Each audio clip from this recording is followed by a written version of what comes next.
up? Hello everyone, welcome to Rob's Rogues, and today we're taking a look at Shazam from the Eaglemoss DC Chess Collection. This is piece number 51. And somebody may be asking themselves, Rob, Shazam's not a Bat family member? He's not. Of course he's not. Eaglemoss decided they were going to continue to keep making chess pieces and went into the New 52 all the way and is now doing a Justice League chess collection. So once I saw some of the Justice League chess members and the holes in my chessboard that you've kind of seen, I've decided to pick up some Justice League heroes and villains and some other Batman heroes and villains and make my own unique chessboard to me.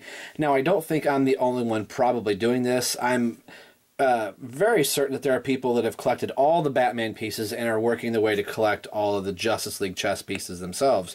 That would be cool to do. Again, it would be kind of expensive to do if I could find them cheap like I found a couple of the other ones.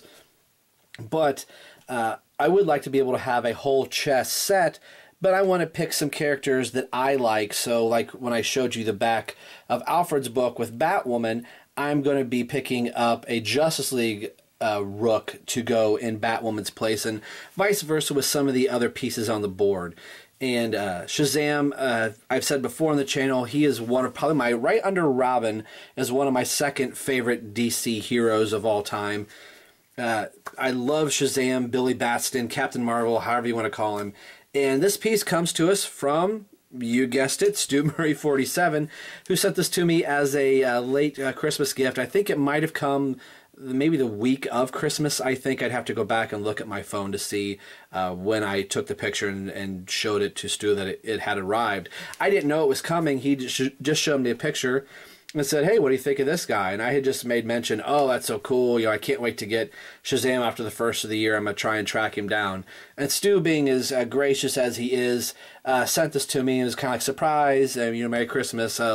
Consider this a late Christmas gift. And Stu, you didn't have to do that. That's great. But Shazam is going to be the first Justice League chess piece to be sitting on my Bat chessboard, which I think is going to be very, very cool. And later on, he'll be joined by other Justice League members and some other Bat family members as I make a board that's unique to me. So let's take a look at the chess piece here, and we'll get him out of package, and we'll get a closer look at Shazam. All right, this is a great, great looking piece.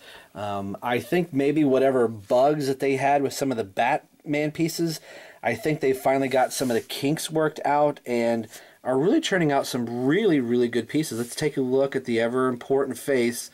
And I think they captured the magic of Shazam in his face. He's got that youthful look. And both eyes appear to be looking straight on, as they should be. It's just a really, really well done piece. The face, sometimes that's the hard thing, is as tiny as these are, to get somebody to paint them you know, really good and get the right shades for their eyes, lips, mouth, and face. I think some of these Justice League pieces are going to be very, very good.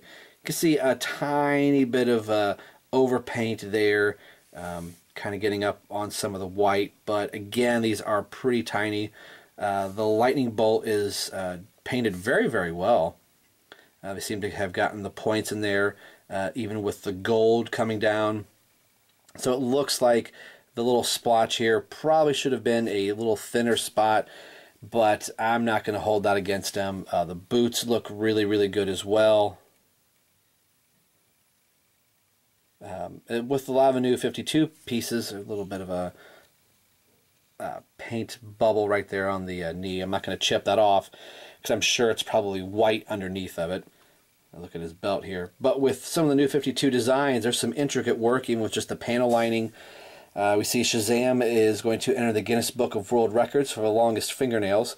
No, this is the electricity coming up off of his fingers, which is really kind of cool. I love the hood on Shazam. I think that's a nice update for the Shazam character. The white on the back looks nice, clean, and pure. I don't have any bleeding from anything else. A little bit of overpaint right here. You can kind of see where they missed the ridge right there. But again, that's not too bad. But the white is the thing I was really kind of curious about, to see if they were able to keep this nice and clean. Again, they're tiny. They are what they are. But I think Eaglemoss is doing the Justice League chess pieces very, very well. Here's a look at the bottom of the chess piece. Now, again, I'm going to have him standing with the Bat family. So this is more of a pewter type of a look. And this is definitely silver. This almost looks more like Martian Manhunter's insignia a little bit than a Justice League type of symbol. If it is a Justice League symbol, it's not one I'm familiar with. Shame on me if I don't know. But very, very cool. Let's move him off to the side here. Again, these books, magazines, comics, if you will, are one of my favorite things out of this. Just a lot of cool information. Shazam's comes out at a time that he's right in with currently what's going on with the comics right now. And for the most part, his book is all New 52. There are a few references to some Golden Age Shazam stories, but this starts off with New 52 information, and this is very, very cool. There's the New 52 Shazam family. There's Black Adam there. As you can see, he's holding the skull from Trinity War. Actually, Shazam holding the skull from Trinity War, kind of getting turns evil from Pandora's box there, which, again, I said there are some Golden Age Power Shazam stories in here.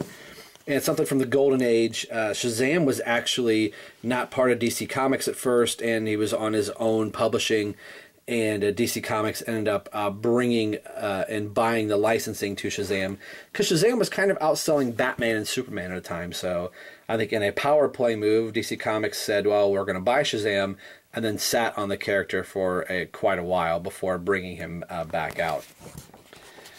And then we have some Trinity War information here, and then it goes into Forever Evil. So there's the crime syndicate there. So, and Shazam's playing a pretty sizable part in the whole Trinity War and Forever Evil storyline.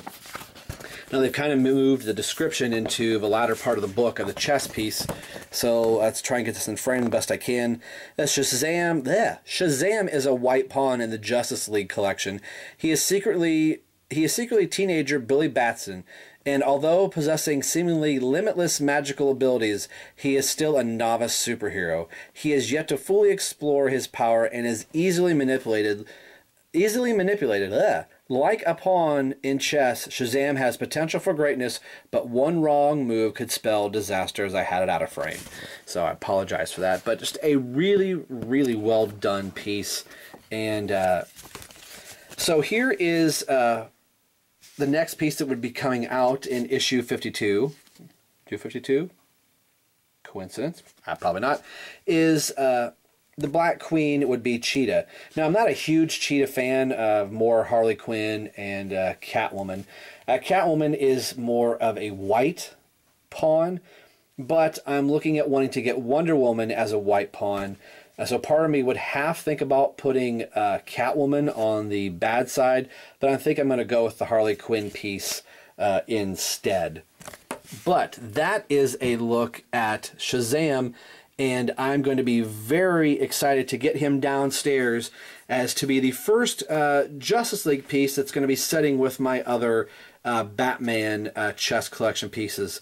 So let's get right down to downstairs in my computer room, and we'll take a look at Shazam amongst the Bat characters. Okay, here we are, and we're downstairs, the moment of truth. We are going to place Shazam with the Bat family that I currently have here. This is going to be really kind of cool. You can already kind of see how he's going to work. We will put him, I'm kind of thinking, over here for the time being. So there is the first Justice League chess piece. Again, thank you, Stu. So this is really kind of cool. This is going to be a really unique board. And as you can tell now, there's some holes. I'm missing 2 pawns here, a pawn over there, a knight and a rook, a queen, and then a rook over there. So depending on who they are, I know Aquaman is a rook, so I really want to get Aquaman. I am thinking I'm going to get Wonder Woman, and she is the queen. If I pick up Superman, he's the king, which means I still want a Batman on the board, so I'll probably get the Batman Knight. So I will probably have 2 Batmans, and I'll probably set them off to the side depending on how I'm using, the pieces in whatever way. Or maybe I won't get a Superman, but I think I'm probably going to. The question is, am I going to keep the question on the table depending on the other pieces that I find? If I come across, I have 4 pawns, 3 pawns left, so I may get a 4th. If I get the 4th, the question may kind of get moved out of the way. Batwing's the other one. I got him on Free Comic Book Day for very cheap, so I may slip him out and put some other Justice League members in here as well. But today we've been taking a look, let's go over to him. We've been taking a look at Shazam from the Justice League Eaglemoss DC Chess Collection.